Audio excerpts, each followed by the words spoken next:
살아가신 주님을 찬양합니다. 오늘 역대상 5장과 6장의 말씀인데요. 이 5장과 6장의 말씀을 통하여서 후회 없는 부르심이라는 제목으로 같이 나누기로 합니다. 먼저 오늘 본문 5장에서는 요단강의 동쪽에 자리 잡고 그곳에 거하게 됐던 지파가 있었죠. 그 지파가 어느 지파입니까? 르우벤 지파, 갓 지파, 그리고 므낫세 지파의 반. 므낫세 지파의 반은 요단의 동쪽에 있었고 반은 요단의 서쪽에 있었게 됐죠. 어쨌든 르우벤과 갓 지파와 므낫세 반 지파가 바로 오늘 5장에 나와 있고요. 그 지파의 족보들이 기록되어져 있습니다. 그리고 6장에서는요 레위 지파가 나오고 있습니다. 레위 지파의 족보, 그리고 그들이 왜 흩어져 살 수밖에 없었는지, 그리고 그 흩어져 살았던 자들의 선업과 그리고 초원, 땅이, 이러저러한 땅이 소개되어지고 있는 내용이 바로 5장과 6장의 말씀입니다. 굉장히 큰 이슈나 사건이 있는 내용은 없습니다. 이름과 그리고 지명이 가득한 말씀이 5장과 6장이고요. 중간에 이렇게 움직였고 저렇게 저런 일들이 있었고 이런 일도 있었고 저런 일도 있었다라고 하면서 역대상, 역대하는 열왕기 상하, 사무엘 상, 사무엘 하, 열왕기 상, 열왕기 하, 이 네 권의 책을 함축해서 쓰여진 책이라고 보면 됩니다. 에스라가 기록한 것으로 추정하고 있고요. 이 에스라가 언제 사람입니까? 포로로 끌려갔다 다시 포로 귀환이 되고 성전이 세워지고 난 다음에 그 성전과 더불어 말씀으로 다시 부흥의 역사를 가져오게끔 하였던 학자 겸 제사장이 바로 에스라였죠. 이 에스라에 의해서 기록되어진 거예요. 희망이 없고 절망과 좌절밖에 없었던 그들에게 희망의 메시지를 전하기 위해서 기록된 책이 바로 이 역대상하입니다. 그러다 보니까요, 앞에 서 있었던 다 알고 있는 역사적인 사건들을 함축해서 기록하고 있는 부분들이 앞에 계속 기록되고 있는 거예요. 족보들이 기록되어져 있는 이유도 그런 이유고요. 우리는 족보를 보면서 그들의 이름을 보면서 아무런 의미도 못 느끼지만 이 유대인들은, 이스라엘 사람들은 알아요. 이 사람이 어떤 사람이고 어느 지파에서 어떤 일이 있었고 그래서 이 지파에는 어떤 사람들이 유명하다는 것을 다 알고 있기 때문에 이 사람들이 지파와 그리고 그 지파마다의 그런 족보에 나와 있는 이름이 거명되어질 때마다 이 지파는 이런 일들이 있었고 저러저러 했었지 라고 하면서 다 기억할 수 있는, 되뇌일 수 있는 이름들이 바로 이 족보 속에 담겨져 있다는 거예요. 그러다 보니까요, 우리 이스라엘 사람들이 아닌 우리에게는요, 좀 굉장히 생소한 책인 것 같고, 그 내용들이 이게 무슨 얘기를 하려고 이렇게 족보가 기록되어 있고, 땅 이름이 기록되어 있는지 모르겠어? 라고 하지만요, 이스라엘 사람 입장에서는요, 굉장히 중요하고, 굉장히, 아주 스펙타클한 내용들이 담겨져 있는 이름이고 지명이라는 것이에요. 자, 그 중에서 오늘 5장과 6장이 나오는데요. 5장에서는 먼저 1절부터 17절까지의 내용에 보면요. 르우벤과 동방의 지파들, 르우벤, 갓, 므낫세 반지파, 이 지파들의 족보들과 사명들이 이렇게 나와 있는데 르우벤부터 나옵니다. 르우벤이 누구입니까? 야곱의 12아들 중에서 첫째 아들이죠. 장자였어요. 장남이었어요. 근데 5장 1절과 2절, 좀 전에 읽었던 말씀인데요. 제가 다시 한번 읽을게요. 이스라엘 장자 르우벤의 아들들은 이러하니라. 르우벤은 장자로도 그의 아버지의 친성을 더했으므로 장자의 명분이 이스라엘의 아들 요셉의 자손에게로 돌아가서 족보에 장자의 명분대로 기록되지 못하였느니라 라고 얘기하면서 시작합니다. 무슨 얘기죠? 우리 잘 알고 있는 얘기예요. 르우벤은 야곱의 첫째 아들이었습니다. 아주 나이 차이가 12형제가 있기 때문에 이 형제들 간의 나이 차이도 많이 났었을 것으로 추정되어집니다. 근데 어쨌든 르우벤이 이제 첫째 아들인데 이 르우벤이 나중에 아버지 야곱이 레와와 그 다음에 레와의 동생 라헬이 첫째 부인, 둘째 부인이었어요. 근데 첫째 부인에게는 4명의 아들이 낳습니다. 첫 번째 4명의 아들을 낳고 난 다음에 그 둘째 부인이었던 라헬에게는 아무런 소식이 없다 보니까 그것 때문에 마음 상하고 있다가 자기의 라헬의 자기의 몸종이었던 비라라는 몸종을 이 야곱에게 들여보내죠. 그러면서 그 아들을 태어나는데 그게 바로 단이 태어납니다. 단이 태어나는데 어쨌든 이 단과 납달리 이 두 아들이 태어납니다. 그래서 다섯 번째 아들이 단이요, 여섯 번째 아들이 납달리예요. 이 두 아들이 태어나니까요, 첫째 부인이었던 레아가 언니가 자기도 화가 나니까 자기의 몸종을 또 들여보냅니다. 들여보내가지고 아이를 낳게 만듭니다. 그래서 2명을 더 낳아요. 그래가지고 총 8명의 아들이 생깁니다. 그 8명의 아들이 생기고 난 다음에도 또다시 아무튼 이런저런 일들이 많이 일어나는 일들이 벌어지는데 어쨌든 그런 일들이 있고, 그리고 난 다음에 레아가 다시 들어가가지고 레아가 또다시 2명의 아들을 또 낳게 되어지고, 그래서 총 10명이었다가 그리고 난 다음에 하나님께서 긍휼히 여겨주심으로 말미암아 이 라헬에게 11번째 아들을 주죠. 이게 누구예요? 요셉이었죠. 그리고 12번째가 아들이 또 낳게 됐고 12번째 아들을 낳다가 라헬이 죽게 되어집니다.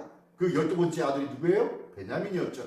베냐민. 그래서 베냐민은 별로 사랑을 받지 못한 아들이었어요. 참 안타까운 아들이에요. 아무튼 그런 집안의 일들이 있지 않습니까? 근데 이 지금 르우벤이 어떻게 했습니까? 르우벤이 이 자기의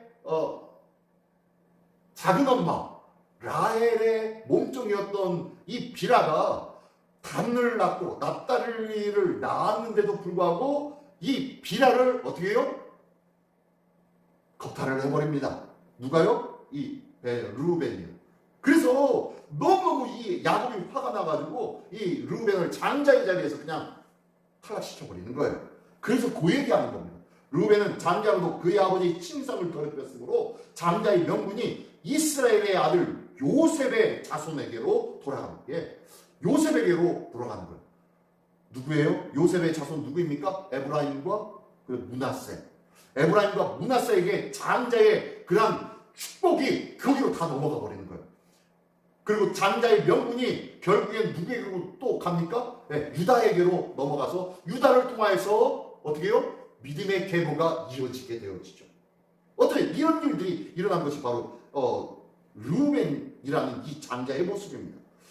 그런데 하나님께서는요, 그럼에도 불구하고 아예 이 르우벤을 떼어서 그냥 버리지 아니하시고 그럼에도 불구하고 그 자리에 두고 그 12지파 안에서 끝까지 지켜주셨던 지파가 바로 이 르우벤 지파예요. 범죄하였지만 씻을 수 없는 죄를 범하였음에도 불구하고 하나님은요 끝까지 그를 지키시고 그의 하나님 나라의 계보에 남겨두셨다는 거예요. 이게 바로 하나님의 은혜이죠. 우리가 씻을 수 없는 죄를 범하였음에도 불구하고 우리가 살 수 있는 이유는 바로 하나님의 전적인 은혜 때문이라는 것을 기억하기를 원합니다. 이 장자의 축복을 받을 수 있는 특권을 가지고 태어난 이 르우벤은요 자기 장자의 특권을 가지고 자기의 어머니였던 이 비라를 겁탈을 해버렸죠. 자기의 장자라는 특권을 가지고 함부로 사용했던 거예요. 그러나 장자의 이 특권은 함부로 사용하라고 준 것이 아니라 책임있게 지키라고 준 특권이었다는 것이죠. 우리에게도 동일합니다. 하나님은요 부족하고 나약하고 연약한 우리를 불러서 당신의 영접하는 자 곧 그 이름을 믿는 자들에게는 하나님의 자녀가 되는 권세를 주셨다고 말씀하시면서 부족하고 나약한 우리에게 하나님 자녀로서의 권세를 주셨어요. 그리고 기도하며 예수의 이름을 부를 때마다 어둠의 권세가 물러가며 하늘나라의 놀라운 축복의 줄을 붙잡고 살아가는 생명의 존재로 살게 되었어요. 하나님께서 주신 놀라운 특권의 삶을 살게 되었지요. 그런데 이 하나님께서 주신 이 특권은 어떤 특권이에요? 자유함과 이 특권을 가지고 네 마음대로 살으라는 특권이 아니라 하나님의 책임있는 거룩함을 유지해야 할 이유와 목적이 있는 책임있는 특권이었다는 것이죠. 우리에게 주신 하나님 자녀로서의 이 귀한 특권을 오늘도 기억하기를 원합니다. 나는 하나님의 자녀가 되었음을 기뻐하며 이 귀한 특권을 누릴 수 있는 우리 모두가 되기를 원합니다. 지켜낼 수 있는 우리 모두가 되기를 원합니다. 거룩함의 자리에서 거룩함의 그 자리를 늘 지킬 수 있는 책임 있는 믿음의 삶을 살아갈 수 있는 우리 모두가 되시기를 예수님의 이름으로 축원합니다. 그리고 두 번째 단락에 보면요, 5장 18절부터 26절까지의 내용에 보면은 거기에 전쟁이 나타납니다. 어떤요? 요단 동편에 이제 르벤과 갓과 므낫세 반지파가 거하고 있는 이곳에 그쪽에 있었던 사람들이 어떻게 해요? 굉장히 풍성함을 누렸어요. 그들은요, 거기서 목축을 하기에 좋기 때문에 차라리 우리가 요단강을 건너가지 않고 이 땅을 우리에게 주십시오. 모세에게 요청을 했죠. 그랬더니 모세가 허락을 하였고, 그리고 또한 여호수아도 이것을 인정하면서 너희는 요단 동편에 거하라고 인정을 했어요. 하나님도 그거에 대해서 허락하고 그들에게 모든 것을 배려해 주셨습니다. 그런데 문제는 뭐냐면요, 문제는 하나님의 성막과 거리가 너무 멀었어요. 그들 가운데는요, 전쟁과 그리고 많은 어려움들이 있을 수밖에 없었습니다. 거리가 멀다 보니까 그만큼 힘든 것들이 뭐예요? 신앙생활이었다는 거예요. 그들은 처음에 요단 동편에다가 큰 제단을 쌓아놓고 그것을 통하여서 우리도 하나님의 백성이다라는 것을 증거 삼아서 그것을 증명해내고 자자손손에게도 우리도 하나님의 백성임을 기억해라 라고 하면서 그렇게 가르치고 해주려고 했었습니다. 열심으로 우리도 하나님의 백성입니다 라고 했었어요. 그러나 몸이 멀어지면, 눈에서 멀어지면은 마음도 멀어지는 거예요. 이것처럼 이 세 두 지파 반도 똑같이 실수를 하게 됩니다. 어떻게 해요? 처음에는 문제가 발생합니다. 환란이 발생해요. 어려움의 문제들, 전쟁이 발생할 때마다 그들은 열심히 하나님 앞에 기도하고 간구하였습니다. 5장 20절에 보니까 이렇게 말씀합니다. 도심을 입었으므로 하갈 사람과 그들과 함께 있는 자들이 다 그들의 손에 패하였으니 이는 그들이 싸울 때에 하나님께 의뢰하고 부르짖음으로 하나님이 그들에게 응답하셨습니다. 뭐예요? 문제가 발생하고 그리고 전쟁이 일어나니까 그들은 처음에는요, 열심히 하나님 앞에 기도했습니다. 그랬더니 하나님께서 곧바로 응답하시고 그들의 모든 문제들을 해결해 주셨네요. 그들을 침범하고 있었던 하갈 사람들, 그 하갈의 후손들, 그 족속들이 침략해 올 때 모든 것을 이길 수 있도록 하나님이 도와주셨다는 거예요. 얼마나 멋진 일이에요. 얼마나 큰 승리가 있었는지 몰라요. 그런데 이것도 잠시, 이것도 한두 번이고요. 나중에는 어떻게 됩니까? 25절과 26절의 말씀에 보면 이렇게 말씀합니다. 그들의 조상들의 하나님께 범죄하여 하나님이 그들 앞에서 멸하신 그 땅 백성의 신들을 가늠하듯 섬긴지라. 뭐한 거예요? 그 땅에 원주민들이 섬기고 있었던 그 패할 수밖에 없는 그들의 신을, 다 썩어빠진 그들의 신을 다시 주워와가지고 그 신을, 우상들을 섬기고 있었다는 거예요. 앞에서 말씀드렸지만요, 눈에서 멀어지면은 마음에서도 멀어집니다. 몸이 멀어지면은 마음도 멀어질 수밖에 없어요. 기억하십시오. 혹시 어쩔 수 없이 마음에서 멀어졌다면, 눈에서 멀어졌다면, 몸에서 멀어졌다면 끝까지 하나님께 가까이 서기를 원합니다. 어떻게 해요? 아까 20절의 말씀처럼 기도로 붙잡는 거예요. 비록 몸이 멀어졌다면은 하나님을 붙잡을 수 있는 방법은 기도밖에 없어요. 기도로 하나님 앞에 날마다 가까이 나갈 수 있어야 되는 줄 믿습니다. 우리 시민교회 성도님들이 너무너무 먼 곳에서 오시고 있어요. 기억하십시오. 우리 귀한 성도님들, 기도와 말씀에서 결단코 멈춰지지 않는 귀한 은혜가 있기를 원합니다. 기도와 말씀을 붙잡을 때야 비로소 하나님과 가까이 하며 살 수 있다는 거예요. 그들이 어떻게 됩니까? 그들이 하나님과 몸이 멀어지고 눈에서 멀어지니까 마음에서도 멀어져서 그 땅의 백성들의 신들을 가늠하듯 섬겼다라고 25절에 말씀합니다. 그랬더니 어떻게 됩니까? 26절에 결과가 나오네요. 26절에 그러므로 이스라엘 하나님이 아수르의 왕 불의 마음을 일으키시며 아수르의 왕 디글랏빌라셀의 마음을 일으키심에 곧 르벤과 갓과 므낫세 반지파를 사로잡아 할라와 하불과 하라와 고산 강가에 옮긴지라 그들이 오늘까지 거기에 있으니라. 지금 오늘까지 여기 위에 있었다고 합니다. 오늘이 언제예요? 네, 포로로 끌려갔던 백성들이 다시 돌아와서 성전을 다시 짓고 거기서 영적인 부흥의 일들이 다시금 시작되어졌던 그때까지 그들은 돌아오지 못할 정도로 포로로 끌려가가지고 이방 땅에서 머물게 되어졌다는 거예요. 하나님 앞에 우리의 눈이 멀어지고 마음이 멀어졌다면 기억하십시오. 결단코 기도와 말씀에서 떨어지지 않기를 원합니다. 기도와 말씀에서 떨어진 그 순간부터 우리는 이 일들을 경험할 수밖에 없어요. 그러므로 혹시 육신이 눈이 멀어졌다면 마음만큼은 늘 기도와 말씀으로 견고하게 주님과 철썩 붙어서 생활하는 은혜의 삶을 살아가기를 예수님의 이름으로 축원합니다. 그것만이 우리의 살 길이라고 말씀하고 있는 것이 5장의 말씀입니다. 6장에서는 제사장 얘기를 합니다. 6장에서는요, 제사장 얘기를 하면서 제사장과 레위인을 부르신 하나님의 뜻을 말씀해주고 있어요. 6장 1절부터 53절까지에는요, 제사장과 찬양 사역자들의 계보를 쫙 기록하고 있습니다. 특히 6장 31절의 말씀에 보면요, 31절의 말씀에 보면 이렇게 말씀합니다. 언약궤가 평안을 얻었을 때에 다윗이 여호와의 성전에서 찬송하는 직분을 맡긴 자들은 아래와 같았더라 라고 하면서 그들의 이름들, 하나님을 예배할 때에 찬양대들을 쫙 기록하고 있습니다.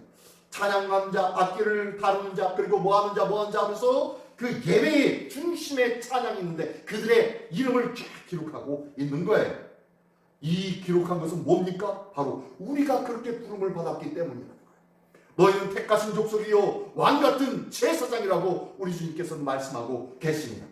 우리가 예배의 직분자로 하나님께서 불러주셨으므로 우리가 어느 곳에 거하든지 주님을 찬양하는 온전한 예배자의 삶을 누리기를 원합니다. 어느 곳에 있든지 무엇을 하든지 내가 머무는 곳, 내가 행하는 모든 일들이 예배의 장소요 예배의 일들이라는 것을 기억하십시오.